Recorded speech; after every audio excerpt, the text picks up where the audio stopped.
Saya langsung ke pertanyaan saja ya.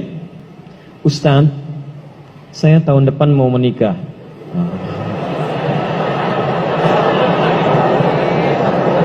Masya Allah.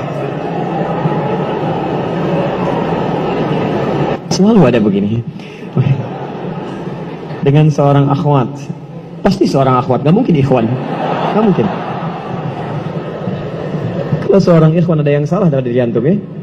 Baik, Quran surah ke-49 ayat 13. Ya ayyuhan nasu inna khalaqnakum min dzakarin wa untha.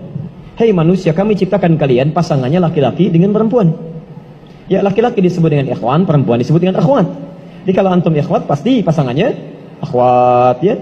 Allah menciptakan Adam dengan Hawa, bukan Adam dengan Adam, ya. Ini beda. Baik. Orang tua sudah setuju, alhamdulillah.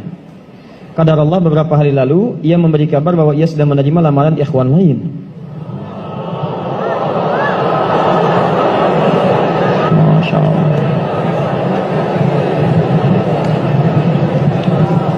Baik, nasib. Padahal Ana sudah sabar menunggu dia selama 4 tahun. Masya Allah.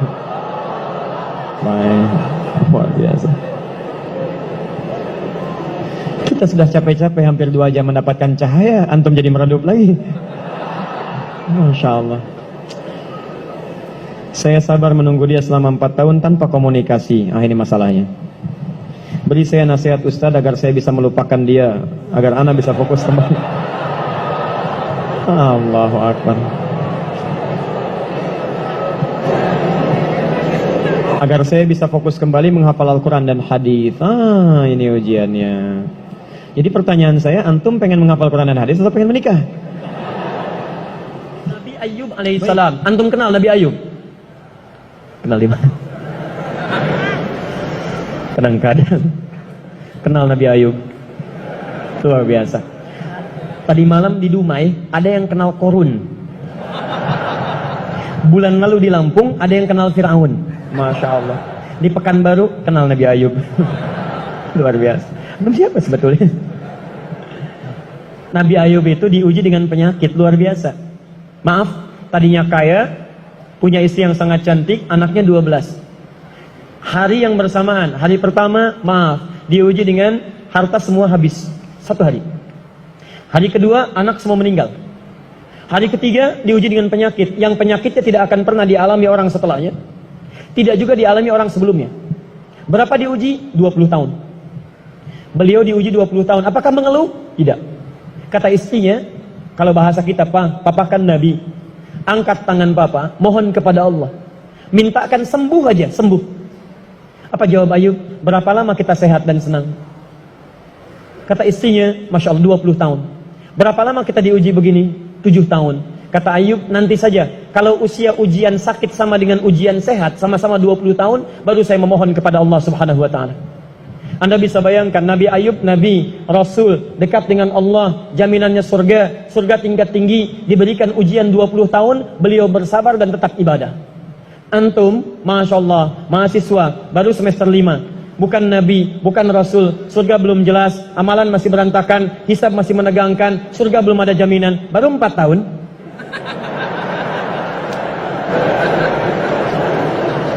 Itu yang terbaik buat antum. Yang terbaik. Jadi bukan berarti ketika Anda tidak mendapatkan dia, dunia hilang untuk Anda. Tidak. Banyak boleh jadi itu hanya titian ajaran dari Allah supaya Anda merasakan bagaimana nikmatnya ta'aruf.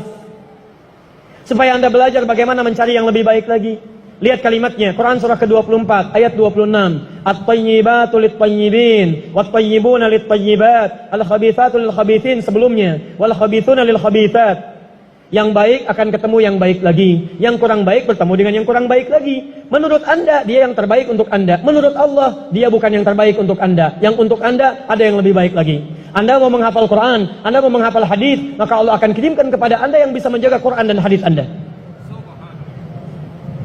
Kalau dengan 4 tahun belum bisa menjadikan Anda mendapatkan yang terbaik, tunggu. Karena yang terbaik itu lebih daripada yang mulia akan mendapatkan masa yang cukup panjang.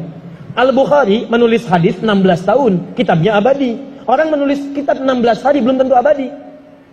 Jadi ketika Anda diminta menunggu dalam masa yang cukup lama, sebetulnya bukan masanya yang ditunggu, tapi di balik penungguan itu bukankah di situ ada pahala? Tadi Anda katakan Anda rajin berdoa. Bukankah di doa itu ada pahalanya?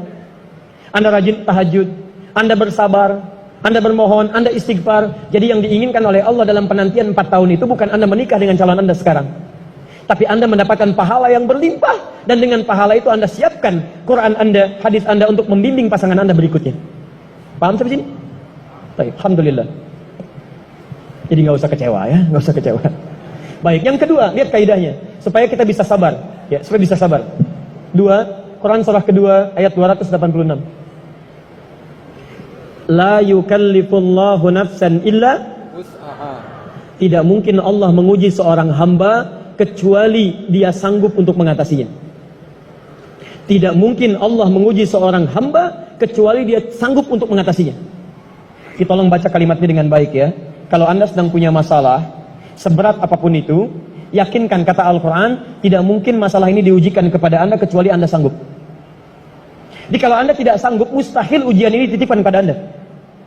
Jadi kalau Anda sekarang misal sedang punya ujian seberat apapun, itu tandanya cuman Anda yang sanggup, yang lain tidak sanggup. Makanya tidak diujikan kepada pemuda lain, cuman Anda, karena Anda yang sanggup menanggung bebannya. Orang lain mungkin sudah naik ke atas atap tuh, loncat, tidak. Anda tidak. Karena cuman Anda yang mampu, bukan orang lain. Ketika Anda mengatakan, ya Allah, kenapa mesti saya yang diuji? Kenapa mesti saya yang mengalami? Why me? Kata Allah, why not? Kenapa tidak? Cuman kamu yang mampu. Kamu yang harus dapatkan pahalanya, yang lain tidak. Cuman Anda yang jadi pemuda yang kuat, yang lain belum tentu. Tapi nggak usah terlampau bamba, langsung pulang dari sini bikin status. Memang cuman saya yang mampu. Masya Allah. Pekerjaan. Ya. Yang ketiga, tetap ikhtiar.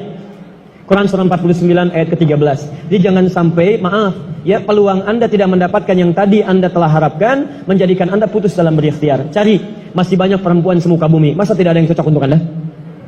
Lihat, ya ayuhan nasu inna khalaqnakum min dzakarin wa untha wa ja'alnakum syu'uban wa qabail lita'arafu. Hei manusia, kami ciptakan kau laki-laki, ada perempuan jodohmu. Dan kami pisahkan berbeda-beda daerah. Ya, lihat syu'ub, beda daerah, RT, RW, lurah, kecamatan, kabupaten, sampai sedunia. Kalau nggak ketemu di satu RT, cari satu RW ya. Yang nanya tadi. Kalau tidak ada satu RW, cari satu kampung. Masa nggak ada yang ketemu? Boleh menikah dengan perempuan sekampung? Tidak. Tidak. Masa sekampung mau dinikahi? Tidak. Batas paling maksimal 4. Sekampung tidak, pilih satu dari sekampung. Sekampung mau dinikahi, Masya Allah. Silahkan cari ya. Anda tadi masih kuliah kan? Silahkan cari. Barangkali ketemu di kampus ya. Boleh menikah dengan seorang anak yang sedang kuliah? Tidak, sedang kuliah masa dinikahi. Pulang dulu dari situ ya. Pulang dari kampus, baik-baik di rumah baru nikah. Ini di kampus mau dinikahi ya. Cari, silakan. Nggak ketemu misalnya, mohon maaf ya, satu kecamatan, kabupaten. Nggak ketemu, beda provinsi. Anda orang Riau, mungkin jodoh Anda ada di Jawa. Cari, ta'aruf. Nggak ada di Jawa, ada di Sumatera. Nggak ada Sumatera, ada di Papua. Luas. Indonesia terbentang 5.200.000 kilometer persegi luasnya. Kata Ahmad Mansur Surya Negara, pakar sejarah, dalam bukunya Api Sejarah, halaman ke-19, paragraf yang kedua, baris 1 sampai 3, paling kanan sebelah atas. Luas Indonesia itu, daratnya 2 juta kilometer persegi, lautnya 3.200.000 kilometer persegi. Daratan dan lautan, Masya Allah, 5.200.000 kilometer persegi. Masa nggak ketemu? Pulaunya 13.677 pulau. Itu belum termasuk Pulau Gadung dan Pulau Gebang. Ada semua.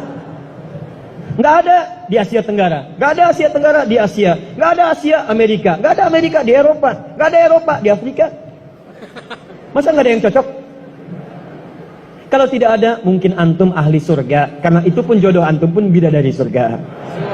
Masya Allah. Tapi sebelum ke surga, baiknya menikah dulu di dunia ya. Ya, sebelum kiamat kurang 2 hari. Tuh, mic aja ada pilihan, masa antum tidak ada?